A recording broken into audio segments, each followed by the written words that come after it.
It's your boy, John Ducker Chapman. And as always, my pristine constituent, We're pristine. Mr. It's Robert Waters. Is that even a word? I don't even know. It's a word. It's a word. It's a word Whatever. today. What's up, y'all? Welcome once again to the Cre8tive Pit, where we talk, interview, discuss everything creative and creative arts behind the scenes and everything dealing with photo, video, photography, music, audio. What am I missing, Rob? Illustration, arts, Illustration, art, anything that the deals creative with being a world. creative and the Yeah, man. struggles that come with being in the creative world and everything we do to learn, grow, and be a part of it. So that's kind of what our show is about and what we do. And we are on our 13th Yeah, this is episode? number 13. Yeah, I think it's number Number 13. 13. We're getting it And in. we got a dope guest today, so I'm looking forward to that, man. So yeah, man, we've been a little bit on hiatus. We were on hiatus for like 2 weeks.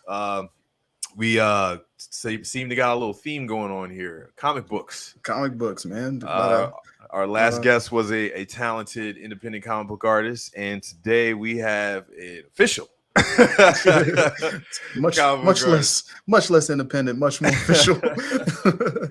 This one so forth. So we'll be getting to that. But until then, of course, the news. Let's get to the news and all the news stuff that we talk about, which is just kind of whatever the heck is going on in the day. Yeah.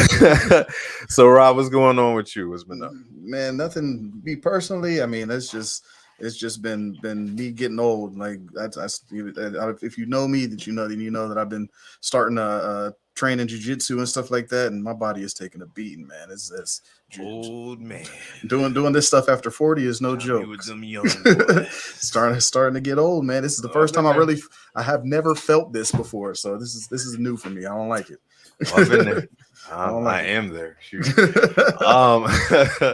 Yeah, man. So I guess current events going on. I'm coming off a long hiatus. I had a lot going on personal, but luckily that's all been kind of situated and handled, and now we're getting back to kind of the main things and just kind of my head up for air and getting back into the swing of things, man. Thank you, man. But yeah, I would say current event stuff, news going on, all the Hollywood stuff. It's been interesting. Johnny Depp won. Oh yeah. Johnny Depp won. Man, we got him back in the fold, which is cool. The crypto market has been crashing. Everything's been crashing, man.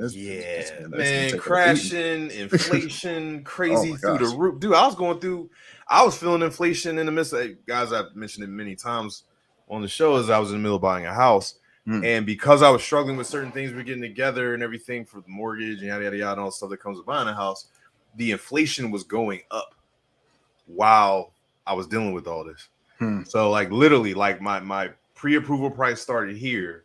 By the time I got to closing, it had went up like 4 points. Like it was ridiculous, man. Facebook user, hi. Who is this Facebook user? No idea. Say your name, sir.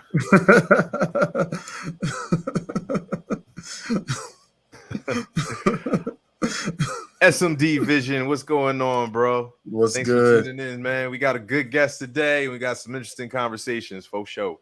Yeah. Faux show. Yeah, besides that, what else? Let's see. Some good movie news instead of bad for a change. Top Gun was really good. Was it good? Doing very well in the box office, so that's good.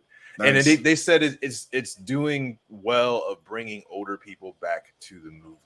Interesting. Movie theaters, which is interesting. Yeah, especially since pandemic and all that. So I found that interesting. Besides that, what else? Obi-Wan Kenobi sucks. I've really not heard anything good about Obi-Wan. Like a lot of people are. The last episode was good though. Last episode was good because they actually showed Vader and him actually doing something. Nice. See, I'm waiting. Like I like to watch it all at once because I don't like waiting for episodes. 6 episodes. Listen, I'm gonna watch all 6 in one day. What is with this 6 episode stuff? They can't. They're trying to cram way too much in, way too fast, and like this is not working. Yeah, man. I mean, what else? They're still cranking out the movies. I saw the trailer for The Rock's Black Adam. Yeah, that looks really interesting. Good. That looks really good. They're shooting Blue Beetle right now.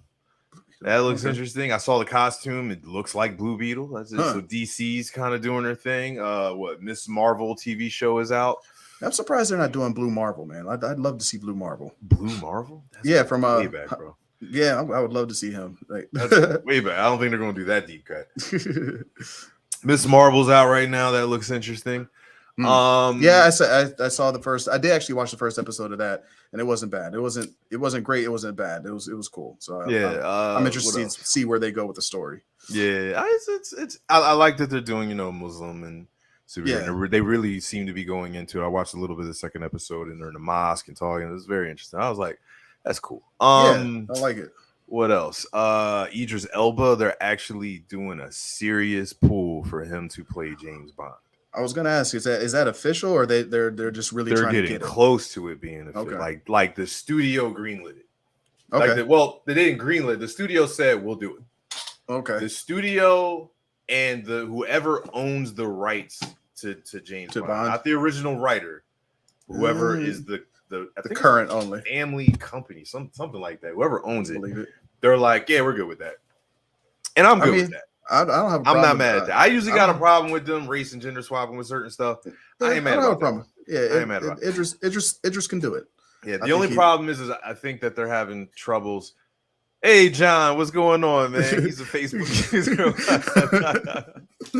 I think the problem they're having is the fact that Idris Elba is not exactly young. No. And if they want to do like another 3, 4, 5 Bonds, they got a problem because he's 50. Yeah, I didn't know he was 50, man. Good Lord.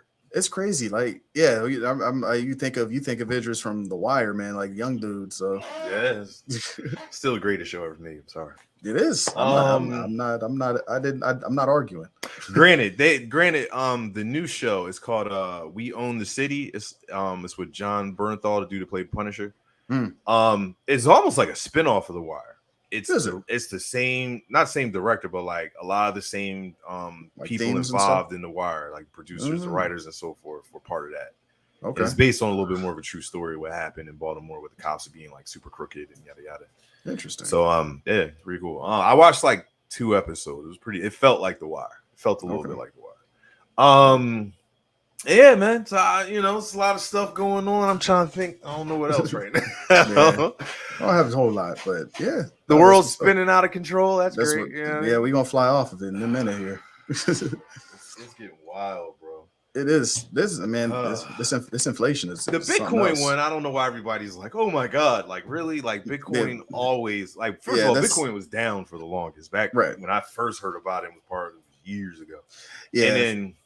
I'm not worried about it. Like, I'm not worried about the crypto. Like, it's too new. I think stuff's going to happen. It's going to keep going. But yeah, very new. I'm not super worried about that. The stock market is crazy. What I'm really worried about is inflation, man. Like, what happens with the gas prices? What happens when diesel goes up and people can't, they can't deliver food? Like, there's a lot of stuff is going on, man. A lot of the gas stuff's on purpose. They're trying to siphon over to electric cars. That's true. Other stuff, because I just got a Jeep not too long ago, within this year, and it's brand new Jeep and all that. And literally, the dude told me, he was like, "That's the last model Jeep that's gas." That's wild. They're not making it anymore. The rest are going to be electric. That's wild. So they're going to do it like like mirrorless cameras. They're just going to stop making them. That's funny. So I think it's interesting because I have a model friend. The last model I shot said that she is getting her electric car, but she had to wait like months to get it. Well, it's a wait now for cars, period. Just because of the pandemic and like a lot of people quit like creating them is a problem right now. But I'm still not big on electric cars just because the batteries don't go for that long. So if you're going anywhere long, like for instance, I'm coming to you in Pittsburgh, right? Pittsburgh from Philly is 6 hours away. Electric cars only run for like 120, 160 miles. So I got to stop like 3-4 times to fill up the electric to get to you. How long does it? Yeah, geez. So if it's 6 hours, right? It takes about 30 minutes to fill it. 35. That's what I was going to Right? ask. Yeah, So tack that on top. So that's about 6 turns into about 8-9 hours. Yeah. Like that's a little. Yeah, that kind of sucks. Yeah. But anywho, it's all for the environment. Anyway. We got an awesome guest. We need to get to it. I'm paying $6.49 a gallon. Yeah, John forgot. John's in Cali. Oh, how much is it in Pittsburgh? In Pittsburgh, it just got up to around 5. So it's been like $4.95, $5 around that. That's what it's been it's been fluctuating around there. Yeah, jeez. That's nuts. So it's insane, man. And it's only supposed to go up. No, yeah, they're not going down. I heard they're going down on housing, but then some flip going to happen with housing, and they're going to go up on rent. So if you're renting, like they said, the average rent, like across the board, in like 2 years is going to be like $2,000. So it's like a cheap place is going to be like $2,000. That's crazy. That's insane. That's not, when I was in Chicago, it was like that, man. It was dumb. And like my thing is like, this is the last thing I'll say when we get started. But like my thing with it is, it'd be one thing if jobs and income and what people were making were around that. You know what I'm saying? But it hasn't changed in years. Like people are still making the same salaries that they were making way back when, back in the 70s almost. So it's like you know, it's just wild, man. Like, you know, it's we're getting to the age where it's going to be the rich and the poor, middle class is phased out, and the poor stays super poor, and the rich is going to be super rich. Yeah, it's going to be. If anybody wants to see what cities are going to look like in the next it's going faster than we think, man. 10 years, not even 5 years, maybe. South Africa. Yeesh. I hope it's not like that. I hope it's like that. It's going to be where it's like the city itself is beautiful. Right outside the city is slums. So like our right outside neighboring suburbts, that's already starting to happen. Because look how like the city's more expensive now. People who can't afford it are getting pushed out. They're living right on the outskirts of the suburbs.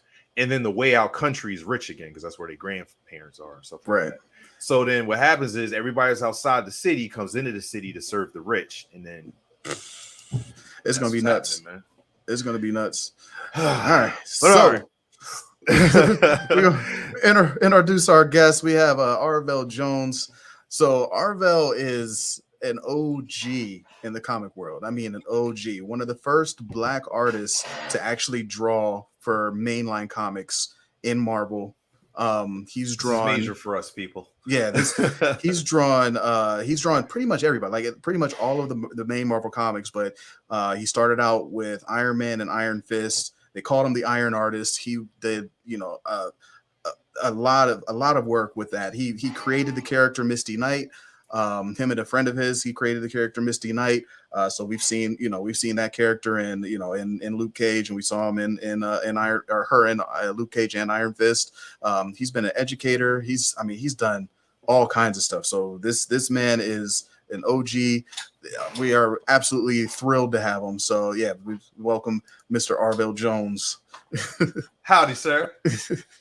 Hey, how's it going? How's it going?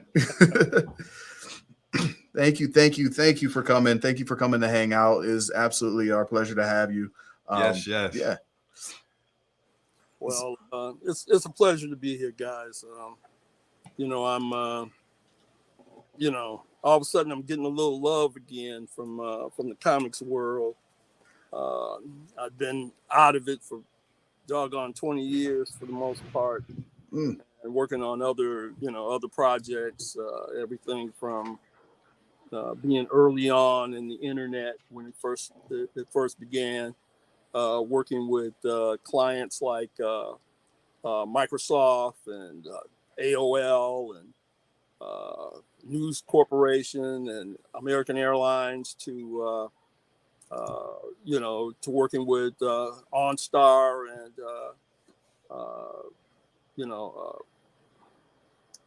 I can't even think of all the places, or Corvette Racing and Chevrolet. Oh wow! So, helping to build early websites, including MSN. Okay. Very nice. So you build websites as well, like as far as I did design. I actually had a multimedia company, and in the beginning, I had people like the CMO of Chevrolet saying, "Hey, can you build us a homepage?" Oh wow! That's how early it was. Everybody was doing AOL and dial-up services and things like that when we began. And we had to wait an hour for a to see couple the page. of years. There was no Facebook, no eBay, none of that stuff existed. Oh man! So that I definitely grew up in that time. But I find it interesting, someone who's worked in it. Like, so how do you feel now and where everything has gone? did you already kind of see it going this route, or are you amazed at just where things are? Or Oh no, yeah, I definitely saw everything that we're talking about. You know, the biggest issue was the bandwidth back then, because everybody's on dial-up, so they couldn't imagine it. And you know, Microsoft wasn't even in it. There wasn't even an Internet Explorer at the time. Yeah, it was all Netscape Navigator and AOL. Oh, yeah, I remember the AOL days. He froze up. Uh-oh. That's what's up. Oh, there we go. There you go. Yeah, you're back. You froze up for a minute. Now I can't hear you. Uh-oh. Yeah.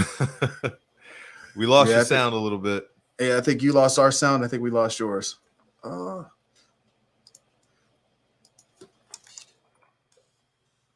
Hang tight.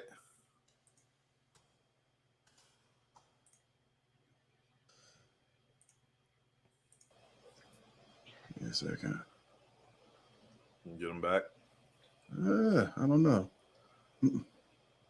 No. I think it's on his end. Yeah, it might be. We might have to reload it. Technical difficulties, people. Technical difficulties. Hang tight. We might be able to do something here.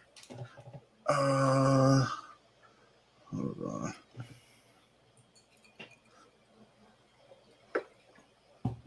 Let's see. Can I turn on my Bluetooth? Hold on. I'm going to see if I can connect my phone and call him. You're on a computer, right? No, he's on an iPad, I think. Gotcha. He should be able to go to the system preferences. Yeah. And he's probably just got to hit his mic again. It might be that. I'm gonna call him because I think I can get him to come through on cell phone. Well, while we're waiting for that, yeah. I'll kind of highlight a little bit more of Mr. Arvell for you guys, and just kind of while we're waiting. So he's talking about right now and all the stuff that he's done in the internet service. I didn't know. That's very, very impressive. But on top of that, yeah, he's worked for. He's pretty much drawn. He's pretty much been an illustrator for about every Marvel character you could think of. Your call has been forwarded to an automatic voice message system. He didn't answer. Okay, so you could hear that. Just making sure. I'm gonna call you. But yeah, he's worked for everyone. I mean, yeah, like we went through the list of a lot of stuff and saw a lot of the all right, the comic books he's worked on, and it's impressive. And I was like, there he goes. Now, can you hear him, John? I can hear him. I can hear you through the phone. Yeah, we got. There we go. So we'll just do it this way because I'm not sure what's going on with the iPad. But yeah, I gotta go into your settings and switch the mic back on. All right. Well, we can try it that way. Yeah. And let me just change my. As far as you, Mr. Arvell. Yeah, let me change my settings here so I can listen through my speaker roadcaster. Almost there. All right, so we should be good now. This will work. Okay, so you can hear me well? Yeah. Yep. What about you? Okay. John? I'm good. All right. Let me make sure. I can't hear you guys, so. Can you hear me? I can hear you, Robert. He can't hear me. What about John? Can't hear John. No, I can't hear John at all. Jeez. Tell him to go into I'm hearing it straight through the phone. Yeah, and I'm okay. Gotcha. Tell him to go into his settings. So what we might do is have you go out and then come back in. So like start over. Why don't you let me do that? Yeah, maybe it won't take that long. Just hit the link again and then we'll see if that works. Okay. Yeah. All right, then I'll do that. All right. See you in a minute. Oh, technical difficulties. It happens. Especially when you're going live. But yeah, seriously though, and yeah, everybody please keep tuning in because I promise it's going to be a very good conversation. I have so many questions for him. But yeah, it's impressive to see what he's worked on. Everything from Luke Cage, I think he did. He didn't do X-Men, right?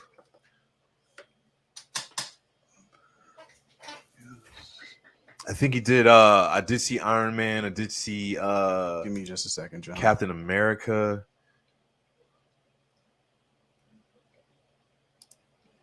All right, can you hear me now? Oh, one more thing. Okay, now I can hear you. I can't hear. I hear me. All right, Arvell. Yep. There we go. All right. Let's try All this. We're back. It happens. We're live. It is what it is. So yeah. So you said you saw a lot of things coming. It was just the bandwidth and just kind of the technology catching up, right? Yeah, the technology is having. We were just hamstrung by the technology back, and we did all kinds of things. I actually took the company public. Oh wow! You know, I just had a partner that was greedy and dumb, Oh jeez. and just, reached his hand in the cookie jar while we were raising money, which caused the problem. You know, when you're trying to raise big money, like $25 million, they usually will hire one of the big 8 accounting firms to just see how you're spending your money.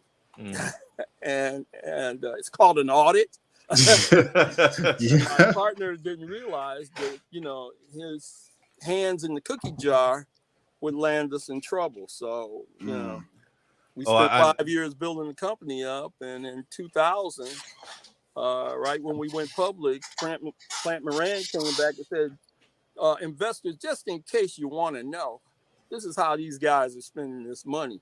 And, they traced it all back to not being me, but my partner, for which the board of directors elected as president, was in trouble. They want, and I stayed in it for as long as I could, trying to keep the company running. But when they started talking, they wanted to get an entirely different CEO, and no one at the time understood our business, and they were just going to pick somebody. I said, this is going to fail, and I'm out. So, I mean, that's kind of how it happened. But I've been there. I know what it is to have bad partners. Trust me.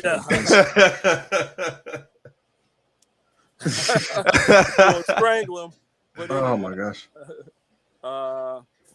And I'm being nice by not mentioning his name, but believe me. It's all good. Yeah, no, I 100%. That's fine. Yeah. But,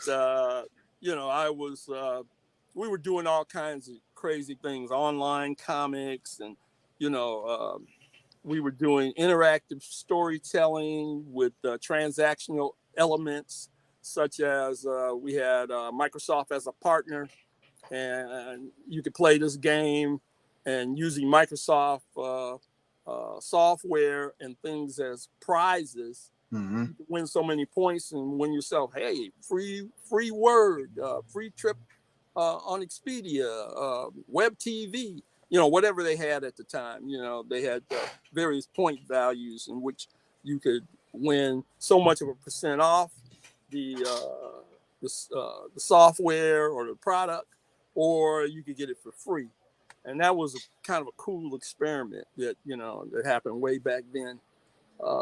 And, we were building worlds and, working with virtual 3D and all of that, and trying to do it all on limited bandwidth. Yeah. Wow. That's wild. And I didn't know that. That's amazing. That's like, it really is amazing. Like, that's wild, man. It just shows you how far and really in a short period of time, just how much the world has changed, man. All of this, it's insane. It is. It really is. I mean, going from what we had, waiting 3 minutes to look at a picture. I remember them days to now.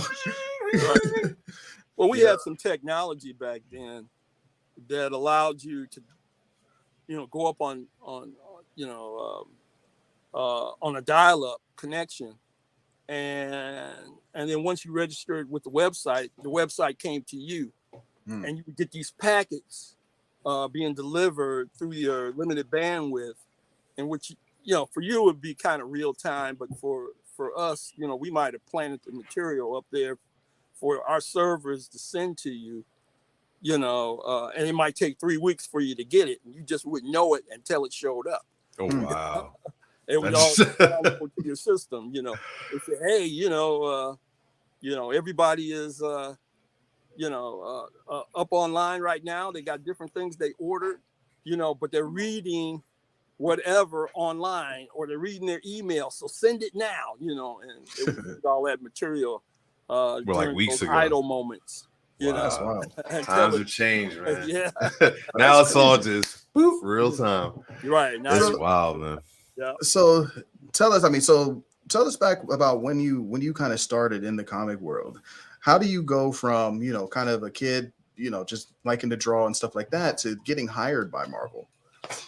I went very methodically through that, very purposefully. I was of a single mind at the time, and then I ran into other people that had similar single-mindedness. They were fans, they wanted to get in, and I would run into them at those early comic book conventions. There was a convention here in Detroit, one of the first, called the Detroit Triple Fan Fair. And it was just held at a hotel with, several ballrooms and things. And, we would bring in guests. When I first heard about that convention, I attended the first one. And then after that, I sort of became a volunteer. Here, you need help. Let me help. I'll do whatever you guys need to do. So that got me into the in crowd, so to speak, of inner fandom. I started, getting introduced to various, what they used to call semi-pros. You had your pros and you had your semi-pros, people that were good enough to draw, good enough to write, but they hadn't been hired yet. So they were doing their own, independent kind of publishing. And during that period, I met Jim Starlin, who, creator of Thanos and half the Guardians of the Galaxy. Wow. He, lived right here in Detroit. Richard Buckler, who created Deathlock and worked on the first Black Panther comic book called Jungle Action. Him and Don McGregor. I ran into and worked with people like Tony Isabella, who was, at one point an editor, and another point, creating other characters, like he created Black Lightning. But even before he created Black Lightning, we got together and we were working on Iron Fist. And I created character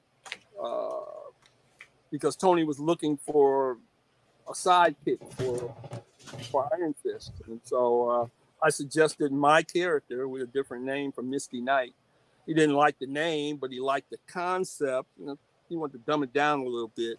But, we created it, and it became Misty Knight. So, but, through all of that was the hard work of putting together samples, going to these conventions, and getting to know the various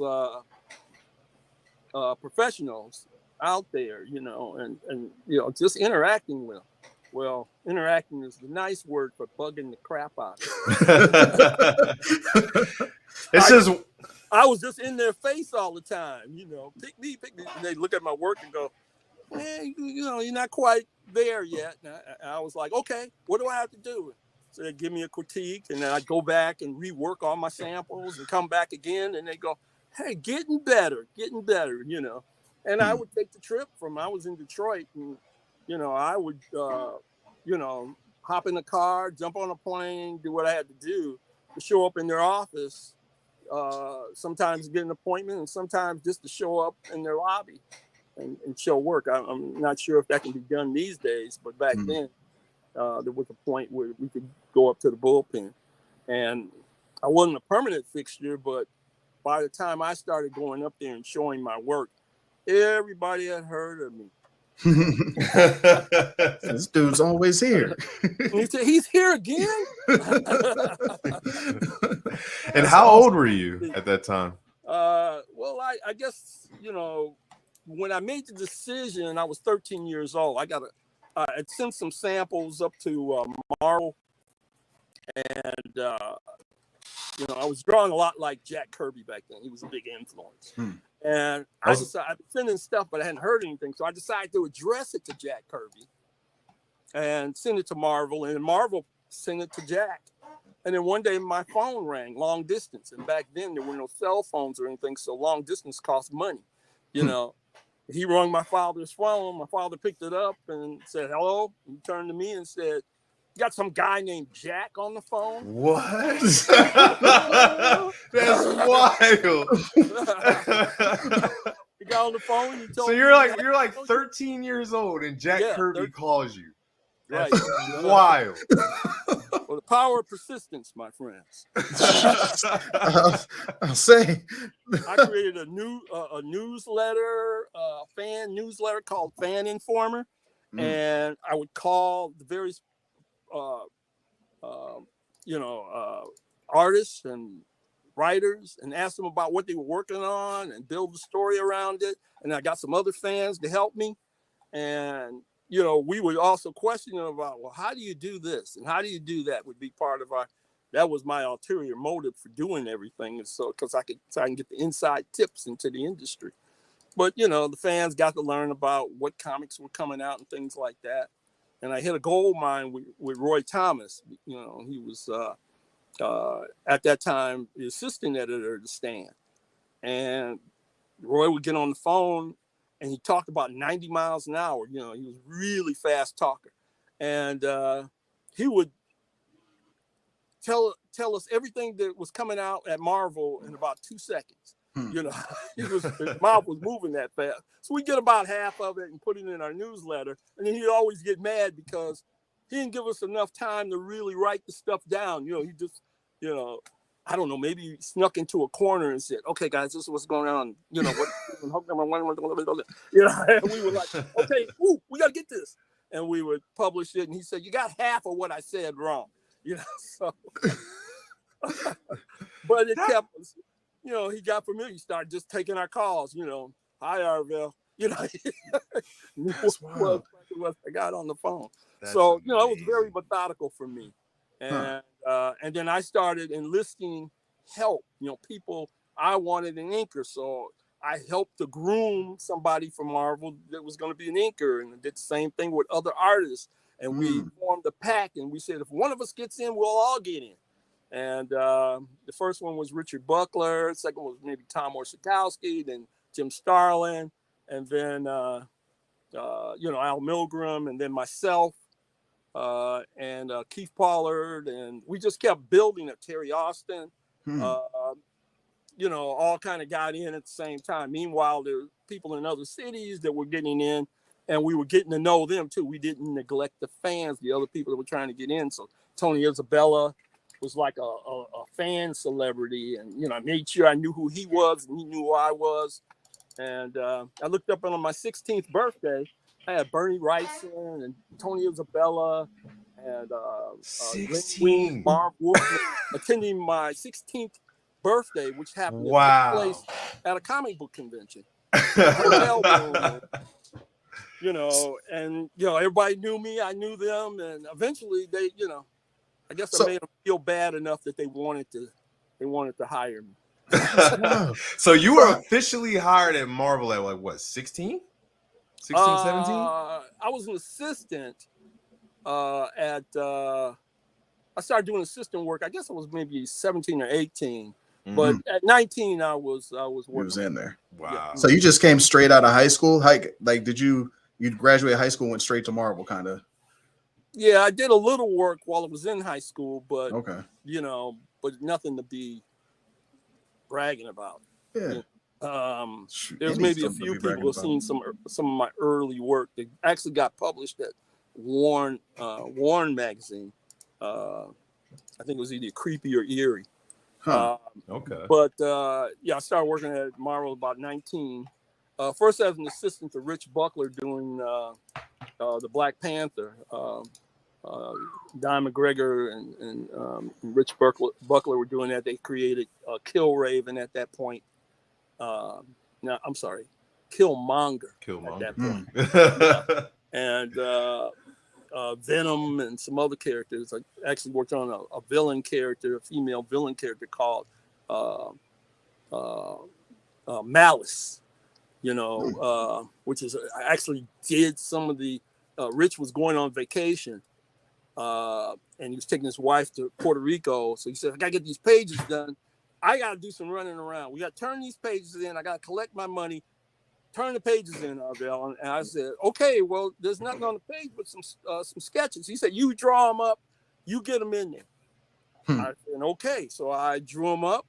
I went to Marvel, and the production manager, John Verporten at the time, you take all your work to John, and he would look it over. And he was a mountain of a man. I want to say he was 6'10", but he was a pretty big guy. He could fill a doorway pretty easily, and he was a little intimidating to me. Because I was a skinny, scrawny, little black kid that was just excited to be over at Marvel. And so I tried to go in there and take Rich's pages and slip them into John's drawer where all the pages get dropped off, week after week. And I was trying to sneak back out so he wouldn't know it was me dropping them off. He would think when he got them, it was Rich. And he stopped me, and I got outside his door, and he said, what are you doing in my office? And I was like, He walked back in there. I said, "I brought some pages in for you to take a look at, Mr. Reporter." Jeez. He was like, amazing. Okay. He went over and opened his drawer and pulled them out. He said, "These are them." He said, "Why'd you put them at the bottom of the drawer?" I said, "Well, I just wanted to get them in there. I put the important stuff on top." And he stopped and he looked them over, and then he said to me, he looked up over the pages and went, "Rich didn't do these pages, did he?" I was like, and he was like, "Tell the truth." I was stone cold busted. So I said, "I did them." He said, "You did these pages?" I said, "Yeah, I did them." Oh my gosh. Again, then he reached in his drawer and pulled out a script and said, "Have these pages to me." Yes. Wow. And I said, I looked at it and I said, "Wow." I said, "You're giving me a story?" And he kind of looked perturbed at me. And then I said, "So when do you really need it?" He said, "I told you yesterday." I said, "But when are you expecting them from me?" He said, 2 days ago. And I said, "Well, can you give me a real?" He said, "Why are you still here?" I was like, oh my gosh. That's awesome, man. That's insane. Yeah. That is so awesome. So you have been around them all. You've been around Stan Lee, Jack Kirby, Steve Ditko, all of them. I was around Steve, but didn't know it. I didn't know what he looked like. So, I was talking to Rich one day, and I was saying, "Man, on my bucket list of people to meet was Steve Ditko." He said, "Just left." I said, "What do you look like?" He just looked like a guy, Oh my God. So, it was some people I was around. I didn't even know who they were. But yeah, I used to go to Neil Adams' studio and try to, groom some knowledge, sap some knowledge out of his brain. Whoever I could find, John Romita Sr. would give me, "Okay, I got 5 minutes. Let me look at what you got." And I'd show him my work, and he'd say, "When you learn how to draw, you're going to be pretty good." That's awesome, man. So you started, you would say, more towards like the early 80s, right? Early 80s, 72 is when he started, right? 72? 72, 73 is when I first started getting a little work. And by 75, well, into 74, early 75, I was drawing Iron Fist and Iron Man. Wow. Now, you had mentioned before they tweaked your character of Misty Knight. Now, I think you said, I saw in another interview, you said that she had, she had 2 bionic arms. She might have been more powerful than Iron Fist even. Tell us a little bit about how you originally came up with the character. Like, what was your original vision of how Misty Knight was going to be? Well, first of all, this was the 70s. I probably created the character right after I got out of high school. So, at that point, there were no Black female superheroes. And I created a whole line of superheroes. But Tony Isabella said to me one day when we were working on Iron Fist, hey, I'm thinking that we need to create another character so Iron Fist got somebody to talk to, because I'm sick of writing things like Dragon whips his tail when he's fighting because he's got nobody to talk to. So he's just talking about his technique all the time. And, but the way my version of the character came about, she was a Detroit police officer who couldn't advance anymore. She was like a beat cop. And so she went to New York and joined the New York Police Department because she was trying to be a detective. And in my original version, she had been an ex-security officer and in the Army. And she had her limbs, blown off while trying to defuse a bomb. And, Tony Stark, it was Tony Stark, one of Tony Stark's buildings. So he felt bad for her, so he built her some new arms and new legs. Part of a leg and both arms. So that's kind of what my vision of the character was. And her name was Gloria Mercedes Majors. Okay. It's And a cool name, actually. Yeah. But I said that to Tony Isabella when we were negotiating on bringing this character to life actually at Marvel, and Tony said, Gloria Majors? I said, yeah, man, that's a cool name. I said, you know what a superhero name is? I said, no. I said, Major Glory. He said, so he says, I like Misty. I said, is it because Clint Eastwood is on the TV behind us, in the movie Play Misty for me? He said, I just like the name. And I said, okay, all right, you came up with that kind of quick. And then he said, last name could be Knight. I said, oh no, not another Black character with something Knight, referring to black and everything. And I said, wait a minute, I'm in the middle of negotiating, so I'm gonna give him this. I said, okay, it could be Knight with a K. And he said, of course, yeah, with a K. There you go. And that's how the name was changed. And then the way it was depowered is he was going, so tell me more about her powers. And I was saying, oh man, she could do this and she could do that. And I'm explaining everything about how this character will be. And he goes, how's she going to have 2 steel fists and Iron Fist only has 1? And I said, we don't know if Iron Fist only has 1. We could give him 2. We can have his hand transfer power from one fist to the other. And he said, he's got 1 fist right now. and then she's got these legs. And I said, well, Tony, Superman. No, I didn't say that. I said, no, he said to me, name me one other character whose sidekick is more powerful than he is. And I said, Batman. And he went, Batman? He said, Robin is not more powerful. I said, I'm not talking about Robin. I'm talking about Superman. And he goes, Superman? I said, yeah, like in World's Finest, Superman, Batman, and everything. And he says, well, Batman's the leader. I said, no. He said, Superman's the leader. I said, no, Batman is. He said, how you figure? And I said, Batman comes up with a plan. Batman saves Superman all the time. Batman is, you know, he's the man.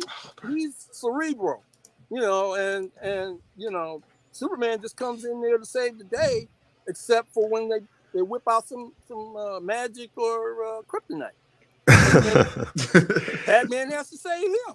So if I may ask, how does it feel of where, you know, all this has gone and we're to the point now where, you know, they're movies and they're brought to life? So how does it feel watching your character brought to life? Oh, when I saw on the Luke Cage story Missick, and all. When I saw Simone Missick, I was like, that's, you know, I'm in love. And my wife said, "Excuse me?" I said, "I'm like a father to a dog."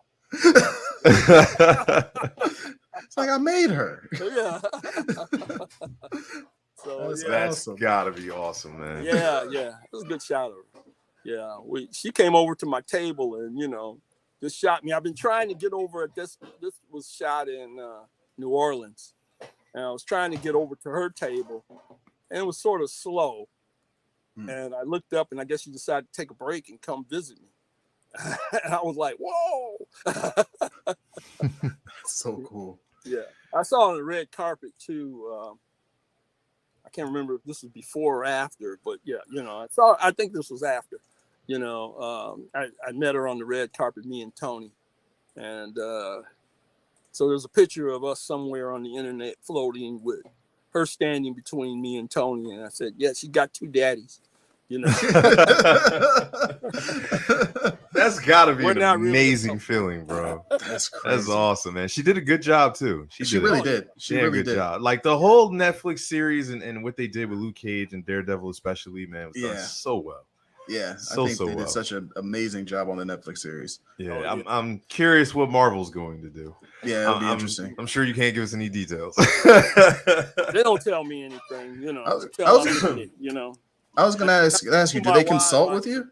Huh? I was gonna ask, do they consult with you about the character at all or anything like that?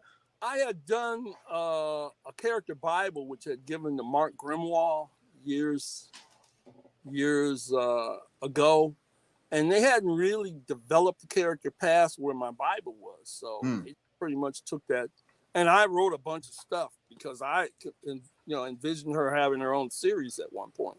So, you know, I envisioned her having her own series, and I gave her a backstory, I gave her all that kind of stuff. Well, her origin hadn't really been told. So they picked the Netflix series to go into her origin. And took me a while to realize, looking at Luke Cage for a little while, and said, wow, they got Misty Knight in here. And I was angry at the executive producer, because he made her a New Yorker. So when I saw him at the premiere at the red carpet, and he sees me and I see him, he says, so what do you think I did with your character? How you feel? I said, yeah, I loved it. You followed my Bible and everything. I loved it except for one thing. You know, I'm from Detroit and I made her a Detroiter. And you turned her into a New Yorker. And I said, I'm mad at you about that. And he said, whoa, don't get mad at me. He said, I picked a Detroit actress. I said, Detroit actress, man. I didn't know that. That's all. Yeah, I didn't know that either. Yeah. So when I met her, you know, we were like, yeah, Detroit, yeah, 313. That's awesome. Yeah. That's funny, 313. You taking the 8 Mile right now. Right? That's awesome. Yeah. So I'm curious, you know, you have this long history and all these amazing things you've done in Marvel and as an illustrator and so forth. So just what do you feel right now about the comic book industry and where things are at and just where it's all at right now? How do you feel about it? Well, I once they started releasing these movies and everything, I ran into Neil Adams at one of the conventions, and I was walking to him, he was walking to me, and I said, Neil, how you doing? He said, we're taking over the world. And I said, you know, you're right. now that they've, you know, started letting us, you know, the true creators start to get our product out there, because we just gave it so much more thought Mm-hmm. Than what they were doing. They were doing these little short vignettes of stories to me, and not getting really in depth or having these long deep histories. A lot of the TV series back then were like one episode arcs, you know, and everything happened and was contained in that arc. And comic books for a long time had gone long past that. So, you know, so having envisioned that many years before, just seeing it become part of, you know, pop culture and everybody else doing it, you know, just made us proud. You know, we're just proud to be in the industry. Have they gone as far as we want them to go? Well, you know, that's going to happen. You know, there's just so much that is going to happen. And we kind of always got validation. You know, we got validation far back as the early Star Treks. And, you know, when Captain Kirk was like, Scotty, beam me up with his little flip phone, you know, we saw all that stuff, you know, that's really going to come to pass. That's not just science fiction. That's a prediction of what science is going in. So we just see all that happening, you know. Characters like Iron Man, we figured could really happen. Why not? And we see it happening now. Yeah. Yeah, military's trying to design suits and all that crazy stuff. So it just blows my mind, man. It's just how far everything has come with all of this. Yeah. And so forth. I do have some interesting questions with this as well. So when did you stop working on comics exactly? Stop. I have a comic book coming out next week. Milestone. Me. Never mind. Yeah, actually, I'm sorry. I was gonna say, no, I actually went to the comic shop today trying to get the comic because you had mentioned that, and he was like, "No, it comes out next week." And the guy at the comic shop said that there's a lot of big fans of your work that are part of his group. Really? John, there's two pictures in there of the guy in the comic shop. If you could put those up, like he showed me some, you know, some stuff that you had done, I think. From I don't know when he did it, but he was like, yeah, man, this guy has some sketches that were done by you. So it's a guy not here. There's a guy in the comic shop kind of sitting in front of a computer. Oh, okay. You have to pull that up probably.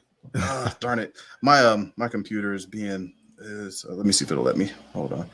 They're in the OneDrive because my computer's being stupid. I can't pull stuff up. Actually, I might be able to. Hold on. Let me try. New window. But yeah, go ahead with what you were doing. I'll bring it up. Yeah, well, while he's working on that, I was curious. So were you still working for Marvel around the time like in the 90s and all that as well, or? I did a little bit of work in the 90s, not much. So you were around like that time that transition of like Todd McFarlane, Jim Lee, and all those guys. Yeah, I kind of saw a little bit of that happening. I actually worked on an issue of Daredevil. I got to draw an issue of Daredevil, one of the characters that was on my bucket list that I wanted to do. And then Keith Pollard was assigned the book, and then he couldn't finish an issue. And then, so he said, "Hey, Arvell, come and help me." So I started, we would always work together, you know, whenever we got a chance. And Rich would, Keith would say, "Hey, you know, you lay the book out, I'll finish it." Or, you know, you lay a few pages out and then thumbnail a few pages, and, you know, and I'll do the others, and we'll go back and forth, and we'll make our styles blend. And we did that quite a bit back in the day, for both Rich and for each other. And that was a fun period. But the you know, I guess the main thing about it was that, you know, during that process, not only were we learning, but we were also building our stories and building our, you know, our characters that, you know, during that period. And, you know, for the most part, that's how we, you know, that's awesome. We kept growing and learning and stuff. So, you know, by the 90s, I was stepping out. I had been working on my internet boutique where we were building websites. and I had an interactive company, and we were working on, trying to get traded on NASDAQ. And I figured once I've conquered, this, then I'll go back to the internet and I'll start distributing comic books over the internet.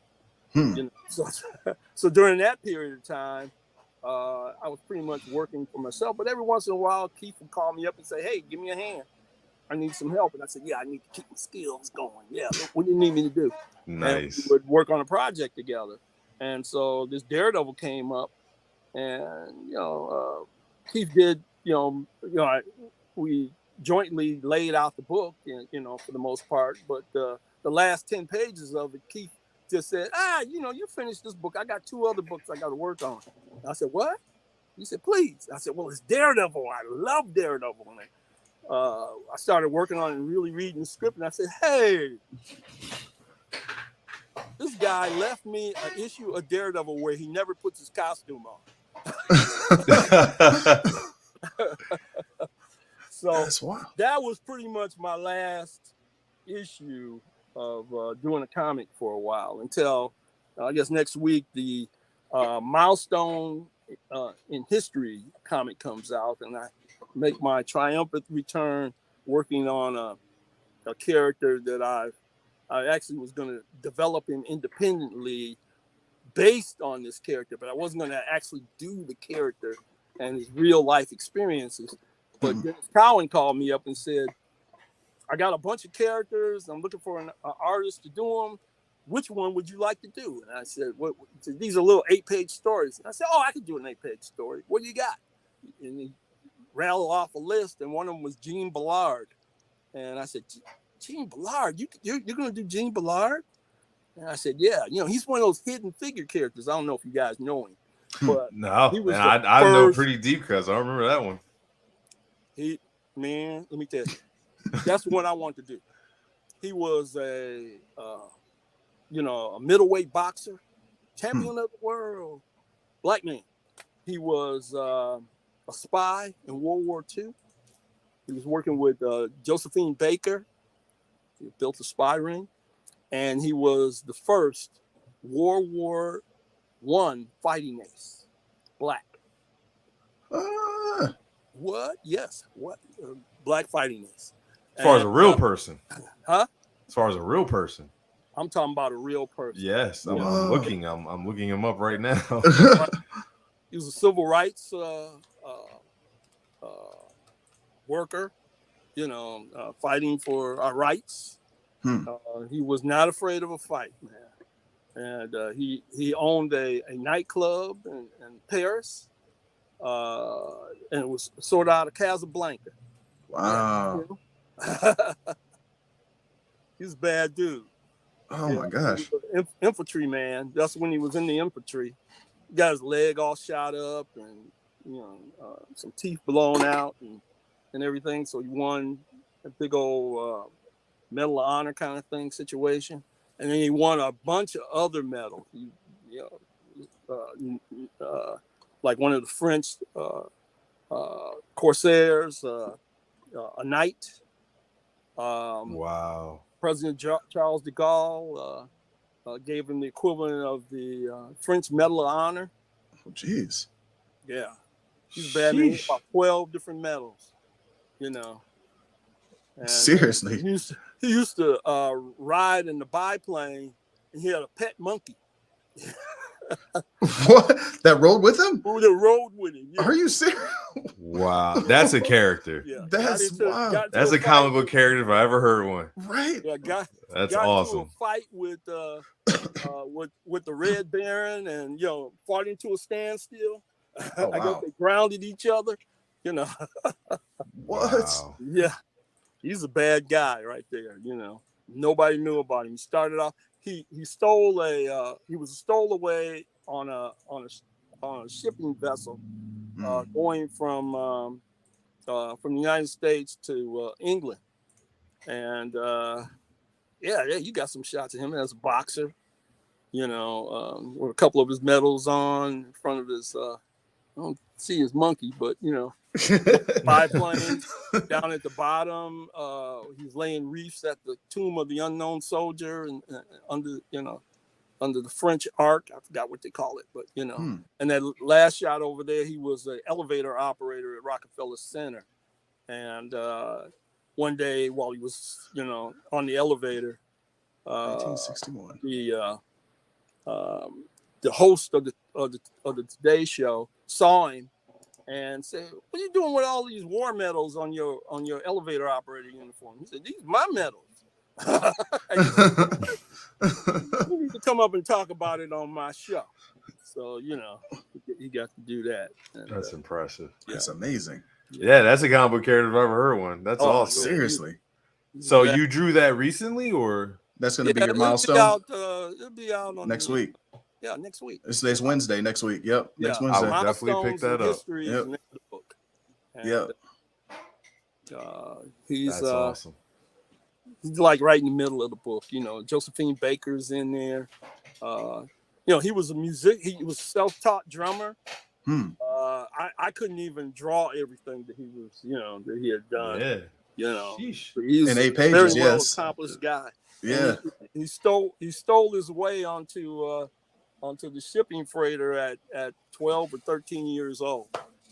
Wow. And became a boxer. Once he got there, that's how because he didn't know how he was going to make a living, and he wanted to get to France because France they kind of treated black people like better back then. Wow, in the United States back then, you know, not so well. Yeah. That's wild. Awesome. Yeah. So. Yeah, that I have it put on hold. And when I was there holding it, and I found the frame. It looks like a book, a page with you and Keith Pollard. Okay. From. Oh yeah, Deathlock. Yeah. Yeah. I remember Deathlock, man. I remember I got those comic books early, like when they first came out. That's awesome. Well, not first came out, but see them in the comic book store. That's awesome, man. Yeah, that was Rich Buckler's first character. We all kind of decided to create our own characters back then. Yeah, I think that might be a Keith Pollard page right there. Yeah. Nice. Might have been a sample. So seeing where everything is at now, and especially from, I guess you could say it was basically the 90s going into 2000s and where we're at now, how do you feel about, you know, independent comic books? You know, we had spoken to an independent artist the other day, and a lot of people are very happy and excited of where independent books are now, especially because, you know, they crossed over, they're getting their own movie deals and TV shows, The Walking Dead and Invincible and all this, The Boys and all this. Well, The Boys was part of DC, right? Yeah. Was it? It was an offshoot of I forget the name of the company. You know, just all the stuff with that, and that they win most of the awards nowadays for most of the comic book stuff. Just how were you ever in that side of the world? And just kind of done a couple of freelance and independent comics. You know, I haven't done any of my own. You know, I haven't been able to let my babies go yet. I've been working hard, but that's probably going to happen. You know, as I enter into retirement, I figure that's when I'd have the chance to do those. And I guess I'm right there now. You know, I'm like at that point, because I've been creating characters and things for a long time, but not really working on them. You know, I like to do a lot of different stuff. So, you know, I worked 11 years in television as a graphic designer, and also I was courtroom artist when I first got in there and worked my way up to doing the news every night. And you guys you were the guy that did the sketches of trials, like the I'd sit in the corner and oh wow, the lawyers and the serial killers. And that's awesome. So what TV shows did you work on? Mostly local shows. And then there was a black TV network called, up until about maybe 6-7 years ago, called Colors TV. And, you know, on my IMDb page, you'll see, you know, I did a series called Docu This, which was really taking a whole bunch of documentaries and packaging them into a weekly television show. And I did a show called Totally Twisted Flicks. If you go up to YouTube, you can probably type that in and see some of my old, you know, critic. His name is Christopher Armstead. And, you know, we put the show together where he would, if the movie went to straight to the theaters, well, he wouldn't review those. But if it went to the dollar bin at the video store, you know, and you wonder what the heck is this movie, this show would tell you about those type of movies. It's called Totally Twisted Flicks. You know? I have to check that out. Yeah, and there were cooking shows. You know, Colors was an interesting network. It was built by the NAACP, the Black United Fund, and the Urban League of Denver, and they were one of the first Black TV networks that was on the Dish network. You know, you heard of DirecTV was a network also called Dish, and it was a basic channel on the Dish network, and about 13 million homes when I first got there. Oh wow! Before the digital tiers actually started, so you know, I got to be vice president of development at that point, and so I was meeting with various filmmakers and people that were doing TV for local access television. And with my 11 years of training in local TV at you know, some of the other stations, I would help them package their work up, you know, and make those TV packages look good and have them drill down on their concepts so they'd have something that was network ready. Yeah, I'm looking at one thing now. It's got Morgan Freeman and John Cusack in it. It's called The Contractor? Yeah, it's probably one of the movie reviews. Yeah. So, I see. Yeah, so you know, we do shows where they review movies and Gotcha. things like more like local television shows. You know, that Colors would you know, take some of those producers and do a better version of what a local show would look like. Gotcha. You know, back in the day, there was Cisco and Ebert. Yeah. Would review movies. So, you know, you had Chris Thompson reviewing, you know, reviewing something crazy like, you know, old housewives go mad, and you know, murderous housewives go mad, or something like that. And that was the kind of stuff he would review, stuff that you would find in the old video stores, and they wouldn't be in the front rack. You know, they would be way in the back, in the bottom, in the corner, in the dark. and that was his fetish, was to go and find those old B. I wouldn't even call them B movies, more like C, D, E, and F. Not X, but right. But you know, they would be, you know, Toxic Man was too good for Chris to review. Oh, wow. That's too much. Not twisted enough. That's funny. Freaking Toxic Avenger. I remember that show. That was wild. That show he wasn't twisted enough. So oh my gosh. They would dig much deeper. We would dig much deeper. Gosh, I got John Harvell here. He says they should make a historical comic book based on Bass Reeves. That's a good one. That's one of Keith Pollard claimed that from me, because we were talking about stuff that we wanted to do. After we saw the movie Hidden Figures, he said, there's all these characters. You know, we haven't told our stories. We need to tell our stories. And Bass Reeves was one of them, you know. And Q says, I always wanted to do Bass Reeves. Okay, you're my best friend. You can have it. I'll sit back and wait. Question for you. So when you're doing a character, do you do the writing and the drawing together always, or is it sometimes you're doing the drawing, sometimes you're doing the writing together? How does that work? Now wait a minute. We're talking Historical character, or we're just talking characters in general? Just your characters in general. Yeah, just comics in general. Yeah. I'm nuts. I'll come up with an idea and start drawing it, and I'm writing it at the same time. I'm actually visualizing the story in a thumbnail, and while it's being thumbnailed, I'm I'm thinking about what's going to happen on the next page and the next page, and sometimes it's organic for me. Yeah. Sometimes it's like going to the movies and watching the movie happen, except it kind of happens in my head and on paper at the same time. And, I'm sitting there going, oh man, this is good. I wonder what's going to happen next. I'm the one that's writing it and drawing it. but for me, it's kind of cool because I'm just kind of coming up with it as I go along. And then I'll go back and try to edit it a little later. That's really That's cool, man. Yeah. So what would you say is well, let's do it a couple questions here. Number one, who would you say is your favorite Marvel character? I can't boil it down to one, but I can say, in my way of thinking, the real heroes are the ones that bullets don't bounce off their chest. So, I like Black Panther, Captain America,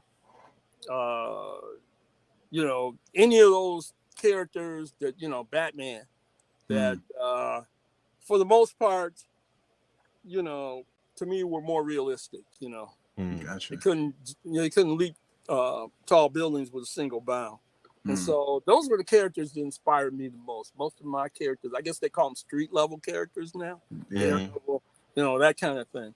If they got powers and everything, I can still like them, but to me, they're not risking as much. Right. They come in with a big advantage to whoever they're going after, and they're often kind of in a way the bully because they came in already all loaded up to do whatever they're going to do, and the bad guy a lot of times is just just trying to steal the car. You come flying down, tear the whole car up, snatch me out the car, put me in the hospital. I was just gonna go joyriding. I was gonna give it back to him. Besides Misty Knight, were there any other characters that you created? Well, there's a list of 45 characters in my Marvel contract that I created. Oh, wow. But most of them are, supporting characters. I did create quite a few other characters that haven't seen the light of day or almost saw the light of day. I had a character, I don't want to go into him because I'm going to probably end up doing him independently. Nice. That back when Marvel was doing creator-owned graphic novels and books, I sold a character to Archie Goodwin, a story to Archie Goodwin with several types of characters that were, off the beaten path and different from anything Marvel's got. And a couple of them just got put on the shelf. And since I didn't want to really sell them to Marvel, I did that with Misty. And then, but then after that, I felt like I should be getting some real money rather than an attaboy and my name and credits. And then the thing I always hated about Marvel, and not much I hated about them, but they never let me draw my character outside of one time. And it was in the very introductory book where I thought I would be on the book for a little while to be able to take that Bible that I created and actually go through and tell a story. Right. But soon afterwards, I was replaced, and all my consulting had already been done because I pretty much spelled out what the character was about and what their major story was.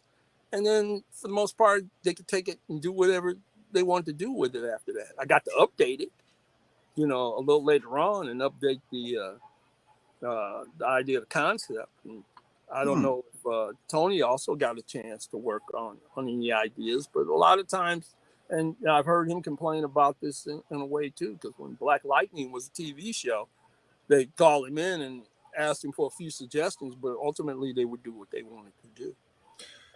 So I meant to ask for that. So for like Tony and Black Lightning, and even yourself and Misty. And I remember seeing one time in Kevin Smith podcast when they had sat down. I forget his name, who was the creator of Winter Soldier, and they asked him, did he get paid for it? Was he, received any royalties or credits or so forth, or anything like that? Was that the case for you or any of these characters, or how does that go? Well, when Marvel was doing some things before they became part of Disney, it was sort of like if they thought about you, maybe they'd throw you a bone. But most of the time, I'd find out about it, because I was out in the wild like the rest of you guys, and I'm like, hey, they did it. What, Misty? Well, all right. And I didn't even find out about it. But then once they got with Disney, suddenly Marvel was like, hey, you created Misty Knight for us and some other characters. I said, yeah.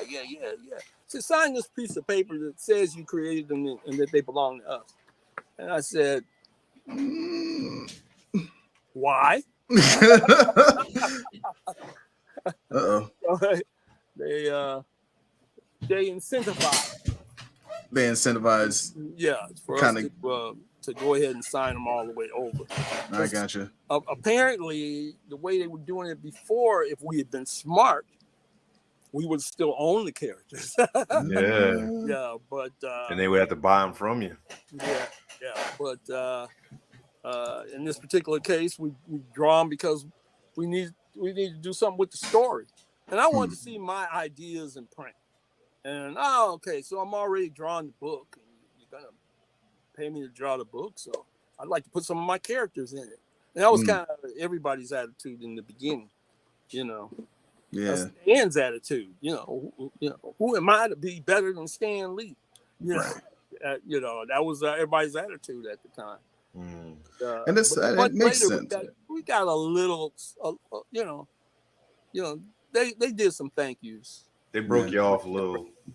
Yeah. Hey, thanks for the character. Thanks for all the fish. They did, yeah. That's awesome. Did, so. Interesting. Okay. Mm-hmm. This is very So I know it's all about the comics, but no, it's I can tell you that I've also done movie posters and record albums. And, let's talk about that a little bit. So, where are some of the movie posters that you've done? So that's a genre I'm in. I do a lot of movie posters. I've only done 2 movie posters that were big movies, and then out of the 2, one of them wasn't released in the theaters. And then the movie poster, it's like I worked on it, but other people worked on it as well. So my version of it never came out. I did get to do work with Art Sims, who's an amazing movie poster designer. I know that name. Art Sims has done every Spike Lee movie that's ever came out. All those movie posters, and me and him went to high school together. So when he got a chance to do Black Panther, he called me up and said, hey, I don't know anything about this Black Panther. Can you help me? And instead of being the rightful business person that I am, having built a company that went public on NASDAQ, did I say, let me see the contract? Did I say, well, let's work out the business term? No, I said, here's some ideas for you. Let's go. He paid me some money for it, and I got to see some of those. There was a teaser poster, teaser posters. So some of those got, used. The photo shoot was on, we did Chadwick Boseman's photo shoot, and all of the photos from his photo shoot kind of came from my drawings, the drawings that I came up with. Nice. So that was cool. The one where he's sitting on the throne, and one of the early teaser. I came up with that idea. They said, "Why are you putting him on the throne?" I said, "He's Black Panther. He's the king of Wakanda. He's the king. He's sit on the throne." You know, Long live the chief. Yeah, I did a couple of views. I did one view of him straight on, and one view where it was sort of, off to the side. And they used the one that was off to the side.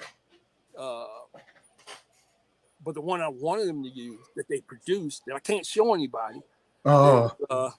Because they were like, we might use this one day for a re-release, cover or something. So, no, you can't show it to nobody. We got But me and the prop master, whoever the prop master was on the shoot, I didn't get a chance to meet all these people. But he took a look at my drawing and said, I know how I'm going to fix it. What they had in the, I don't know if you get these art of books, like the art of and things like that. If you look at some of that stuff, you'll see that there was a different throne that was featured in the art of book. But then when I did my drawings and I used those concept drawings, the guy looked at it and went, I know what he was doing. And he got him sitting on the throne like Huey P. Newton. So I'm giving him a throne that looks like Huey, like the ones Huey sat. Oh, those wicker joints. Why did you do that, man? They're gonna know what we're doing. That's funny. That's dope, though. That's really cool. Yeah, so that represents some old like 70s Black Panthers post pictures and all that. That's awesome. I didn't know. That's really amazing, man. Yeah, I must have done about 200 drawings for those 3 or 4 little posters. Wow. But Chadwick was trying to do all the poses, and that's the cool part about it. That's cool. That's Chadwick Boseman trying to draw trying to pose and what I drew. Yeah. That's cool, man. Yeah, rest in peace, man. Rest in peace, man. Good. Yeah, but and then Space Jam 2 was another one that I got to work on. It wasn't our series of posters wasn't chosen though, but that doesn't mean we didn't still get paid for drawing something. So that's dope. That. Yeah, it's interesting how that works. I know John told me a little about like kind of the poster process. You know what I mean? You get a bunch of people to draw stuff, and not everybody gets picked. So that's it's a process, man. They usually do it on both sides. They do it sometimes with artists that will do conceptual drawings, and then they'll actually have whatever graphic design artists, photographers actually do the photos. And then a lot of times they don't even choose them. They'll choose pieces of each one. Right. Well, we like this from this one, this from this one, this from this one, this from this one. Let's take all this and put it together. Because by that time you shot all the different poses and different stuff of each actor and each thing separate. And then it's all composited together into whatever the poster. So you can play around between the original concept illustrations and then what you shot. And kind of just mold it all together. So it can be a serious process, especially for the really, really big movies. Most of the stuff I've done has been like some of the TV show stuff, independent films and stuff like that. So it's a little bit different. Sometimes like with the independent stuff, they tend to like they're so busy just trying to make the film for whatever little money that they don't the poster and the advertisement is the afterthought. So by the time they get to that, we have to take the actual screenshots from the movie, and like we have to like take the raws of that stuff and then try and figure something out, put something together and make it work. So it's interesting, but I could imagine. I know a few that worked on some of the big ones, and they said the process was intense. Like they would bring in comic book artists and some of the concept artists. They would sketch out a bunch of stuff, and then they would have to really bring it to life from there. Right. So, well, that's we had a couple of amazing retouchers that I can look at the pose. I said, this looks like he's standing on one foot. Let's take this leg off of this photo and take the leg off of that one and put it on this one. And those guys would go, I'd mark them up in Photoshop, and then next day it would be done. I said, man, did he really pose like that? Yeah. Yep. We did that. Yep. We got your back, man. That's dope. That's cool. So you did Space Jam, Black Panther, anything else? Just some, smaller productions that, for films that got pitched and things like that. Those were the two big ones. And, sat up on the Art saying, hey, Art, how did you do that? Hey, Art, can I do this? Hey, Art, can I do that? I tried to do the same thing I did with comics, just bug him to death. And he said, Arvell, I'll call you when I need you again. Wait, Art, click. That's funny. He's a good brother, I've known him for years. So That's what's up. Yeah, he got to, I was trying to get in on when he was over at Capitol Records. He did Angie Bofield's album, and the cat that actually did the illustration for that was another guy named Gil Ashby. And I ended up working for Gil when I decided I got nothing else to give. I guess I'll just be a teacher. So I went to the School of Creative Studies and worked in the illustration department. And Gil, pulled down some of the work that he'd done. I was like, man, kept picking my job off the floor about some of the great stuff that he was doing. So, for me, I always liked the commercial business rather than doing fine art because I got to interact with people all the time. To me, that's where the real fun, began. Yeah. You can go beyond my skill level and take it to the next step. But I still came up with the idea. So. Nice. That's awesome, man. So kind of going back to some favorites and all and things like that. Mm-hmm. So what would you say was like the thing you love the most? Like, what was it your favorite project that you've ever worked on? Besides Black Panther? Well, in comics, as a kid, one of my favorite characters was Captain America. So I got to do a Captain America annual. So I enjoyed doing that. I was pitching a project for OnStar. We were actually working on some multimedia stuff for OnStar. And they were trying to figure out what they were going to do, the things they could do with OnStar. So back in the day, they were like, what can we do with OnStar? And they made the mistake of saying that in front of me. And I said, ooh, I got it. I said, man, y'all should put OnStar in the Batmobile. They said, dang, yeah, that's a great idea. And then I looked up one day on the commercials, they did it. I remember that one too. I should have kept my mouth closed because I didn't get a check. Did not get an eight. I worked on other packaging and some other marketing material, and we put together the marketing back then. It was a CD-ROM. We put a CD-ROM together with all the marketing material that could be distributed all to the dealers and everything because it was just getting out of the idea of putting everything in big binders. So, when they decided to make Batman the spokesperson for OnStar, my chest puffed up quite big because I was involved in that. I remember that commercial. Yeah. I remember that. Yep. So we got one of our viewers is asking what character of his Arvell would like to see as an. It was number 13, by the way. Captain America Annual number 13. That one. But anyway, what are you saying?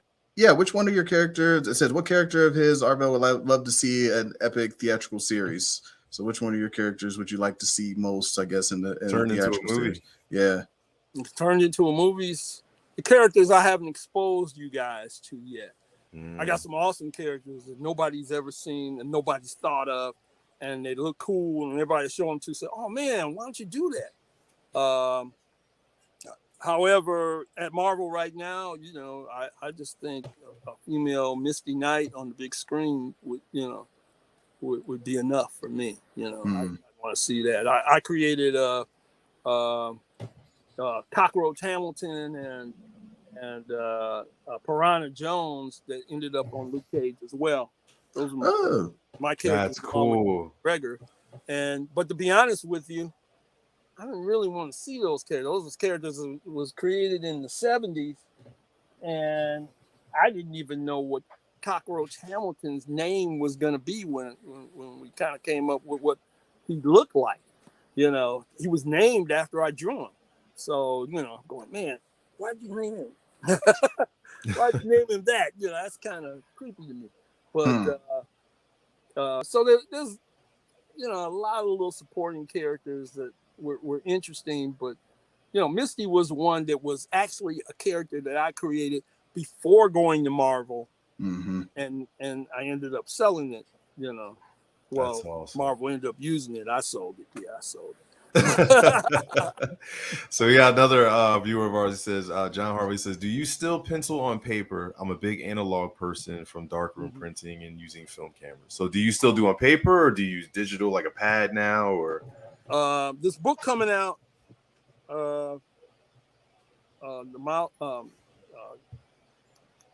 Milestones in History, with Gene Ballard, was the first project I drew on my iPad.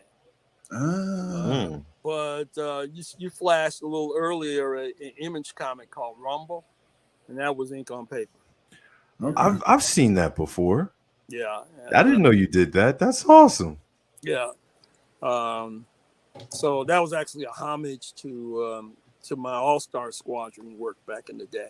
Huh. So, you know, how do you like the transition between doing pencil and paper and, you know, I'm guessing using Procreate or doing stuff on iPad. I use Procreate on that. Yeah. But, you know, I've drawn stuff before, you know, more commercial stuff using Photoshop, and I started doing computer assisted graphics and computer graphics as far back as they had a thing that was like Photoshop, only cost $150,000 on a dedicated machine called the Quantel Paint Box, which was way back in the day. That's way back. Yeah. But and I used to do news graphics on that, and I had the most fun working digitally on that, because I was just able to let the ideas flow and not struggle with anything.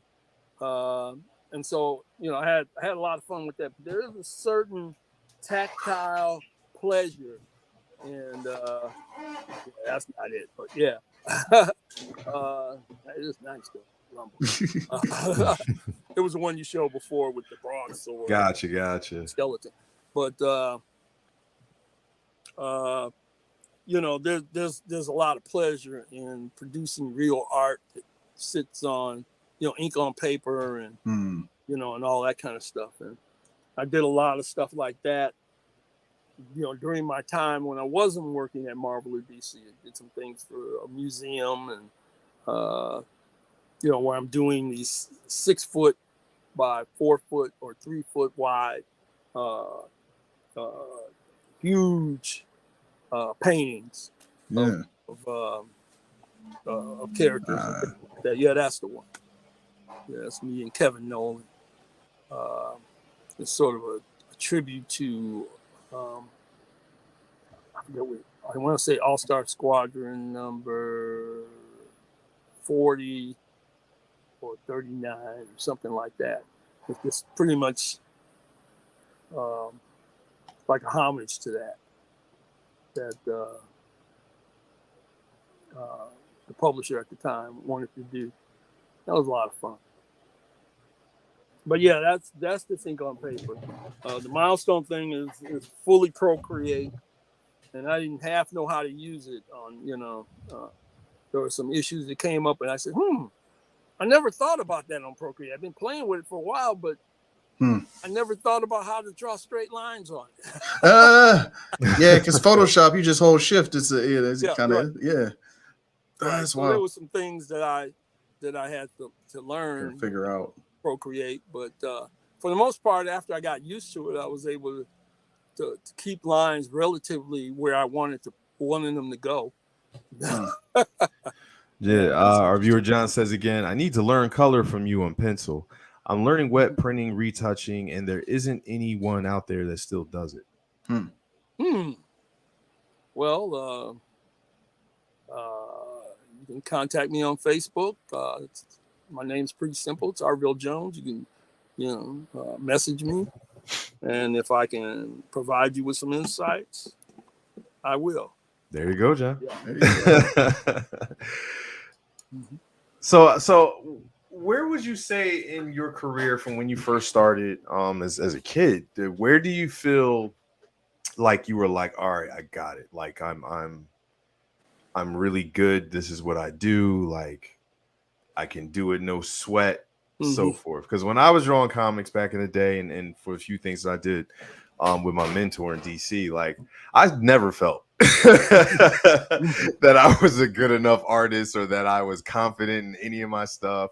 I always was just like, I'm doing this, and I would just practice, or just if it took me more time and I take more time, I still feel that way with photography and everything that I do.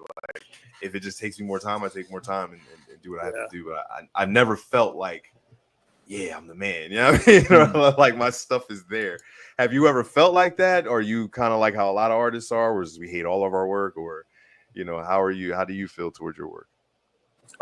Because I started working at Marvel, you only got so much time to do whatever you're going to do. And however it comes out is how it comes out. And I got to the point where, you know, I'm not a hack by no means. I'm always trying to improve myself. But once I get a job done, I'm pretty much done with it, you know. And what I glean from it, I take on to the next thing. The things I struggled with, you know, I usually wouldn't let it go until the time ran out before I would say, okay, this is done. It ain't getting any better. You know, and what I glean from it, I just take that struggle to the next project. And I was just happy I was able to get through the project I was on. So, you know, for the most part, you know, I've worked, you know, I know how a pencil feels, you know, in different humidities. You know, so when it's humid outside and when it's dry as a bone out there, when it's cold in the middle of winter, and when, you know, I know what a pencil will be between a 2H or a 2B, what the difference is going to be on paper. And so understanding that, you know, enough lets me know that I've kind of, you know, as far as the craft is concerned, you know, I know a few things, you know, because I'm thinking about stuff that, you know, most, you know, people that sort of play with, you know, passively don't even worry about, you know. Yeah. I know you got to worry about it. So from that standpoint, do I think that I've reached my pinnacle of success or whatever? You know, there's books that I'm more proud of than others, but it's mainly about how much time I had to do it, and you know who my collaborators were in the comics game, and other people. You know, things that I've done on myself. I've done a few pencil and inks and things. I did an independent comic for. I saw my buddy Tom Orzechowski introduced me to this guy named Mike Jones, no relation. But, Mike Jones. But Mike had a book called Yeet. And he had using Golden Age characters. So, you know, everybody said, well, you drew All-Star Squadron, so you like Golden Age characters. And I'm like, I just like drawing superheroes. Yeah, but it was a Golden Age character. I'd do that anyway. But he had one. It's called the Black Fury. And Mike asked me, well, I'd love for you to do a drawing of Black Fury. I said, I'll do a comic. You know, give it to me. But I want to pencil it. I want to ink it. And I don't want you to bug me about it. So, you know, he gave it to me. Then, of course, he lied and he started bugging me about it. And I only did 10 pages of it, but I penciled and inked it for just the pure fun of it. And it was my own little pleasure to do that and say, hey, I'm pretty good. I can draw anything. Wow, look at me. That's not the one I did, but yeah. Yeah, I just grabbed one real quick. Yeah, but that is one, yeah. That's awesome. Yeah, but he's a weird looking character, and you know, I decided why not, you know, have fun. So I did a lot of that kind of stuff just to have fun, and I felt satisfied with it. I felt like I could just do it without thinking about it, you know. I thought about it, but but it wasn't a big struggle because I was having fun. That's awesome. That's probably my secret downfall is if I'm not having fun with it, I'm like, man, You don't want to do it. Money to do this. That gets to be the struggle sometimes. You're like, man, I should ask for more money. That's funny. So that's what's up. Awesome. So as we kind of wrap up, where can people find you? What's the best place to look? What do you have coming in the future? Like what should people be looking out for? I know you got the comic book coming. This is your platform to kind of promote yourself and what you're doing. I got a lot of stuff coming out in a lot of different disciplines, so to speak. But I got there's a book coming out called Dreams of Wakanda by Penguin Random House. It's coming out in September, and I did the. I was supposed to do a lot more work, but my situation right now, wouldn't allow me to take that much time on it. But it's an article that's in that book that talks about what kind of inspiration was drawn from the first movie, Black Panther, and how it's affected the Black community. And I wrote an article about people that I knew and how it affected them. So that's coming out in August or September. Okay. It's called Dreams of Wakanda. I'll send you a quick link. And then just pop that off to you.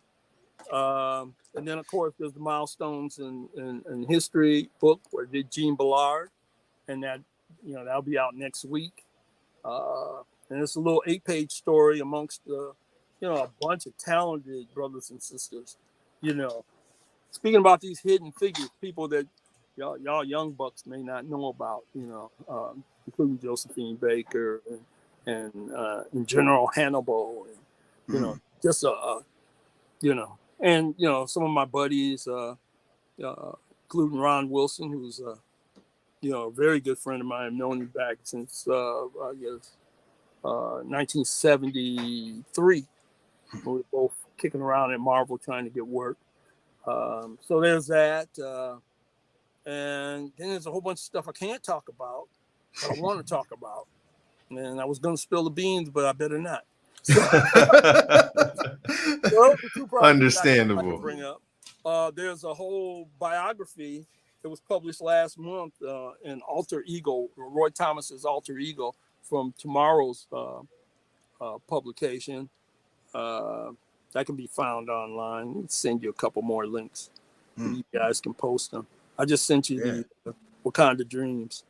Let me see what else. And then I got some secret projects that I can't wait to tell you about. So you have to have me back on. So that yes, sir. We definitely will. When they do arrive, you guys can be all on top of it. So there's another one. Are you getting these? Yeah, they're coming through phone. Okay. Yeah, just put them in the bottom and everything once the show's over and everything. Okay. Yeah, so all right. I'll stick them in there. So people can be able to view it and link and click on them. Yeah, so there's a couple TV shows I'm involved with that you guys see me in a totally different venue. I've had a lot of time in television, and most of it's been local, and then when I was on Colors, although it was national, it was on a little network, only in about 13 million homes. So, I got all that experience that I haven't used. I did storyboards for a couple of movies that never showed up. That's awesome.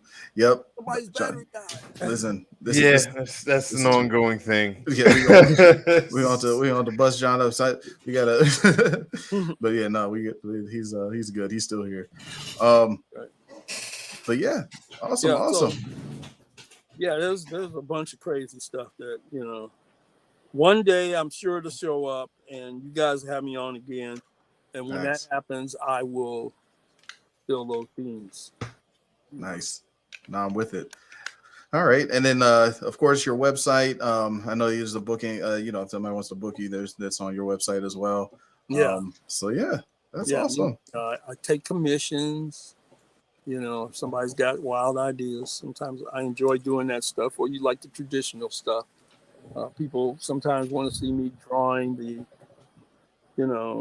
old Marvel and DC characters. I enjoy that. I enjoy doing whatever. I did a cover for one of those Patreon projects called Cool. Samurai 3000 or something along those lines. I'll send that link. I just did the cover. I do covers for independent projects all the time. I did a project a few years ago called Reign of the Underdog for this hip hop rapper in the West Coast. And I love the story that he came up with, but he's only published one issue. I actually did the entire 22-page story on it, and it's probably hasn't really been seen much. It did premiere at the San Diego Comic-Con back in 2019, and I wish that he could have kept going with it, but I enjoyed my art in that, and he had a good idea, a good story idea. I don't think it was fully fleshed out at the time, but it was just a gorgeous idea. And I got some other projects that I just can't talk about them right now. Yes, sir, most definitely. I would love to introduce you to a good friend of mine also who runs an independent comic book company that's doing really well called Concrete Comics. And it's all black artists and so forth, black characters, and they're starting to do very, very well. But yes, once again, sir, this has been a pleasure. This has been amazing. Thank you for taking the time. Thank you so much for taking the time to talk with us. This has been awesome. We would definitely love to have you back. We'll definitely go and check with you in a couple months and see how things are going. Oh yeah, I'm excited for you guys starting this. This is what I used to do. They just didn't have technology. I used to be doing this all the time, picking everybody's brain, and just getting people on. So you got a new project. Yeah. Hey, Jay-Z, why don't you come on my show? Exactly. Love your voice. You need to explain to me how you do what you do. Please. The fans want to know. That was my hustle back then. Oh, my goodness. So, I learned so much from just meeting these people and getting them on. So you guys are doing the right thing. Thank you. Thank you. Thank you so much. That means a lot.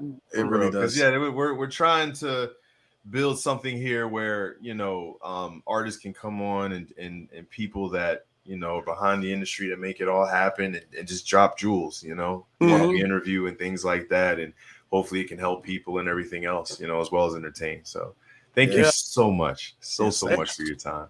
Thank you. And until next time. You guys letting me come on and just, reminisce. So. It was our pleasure. It was our pleasure. Thanks. Have a good night, sir. Yes. Okay. And most definitely. Yes. Robbie, I'm going to send you a couple more links. So. Yes, sir. Yeah, send me what you got. We got this. All right. All right, then. Thanks. And we're out.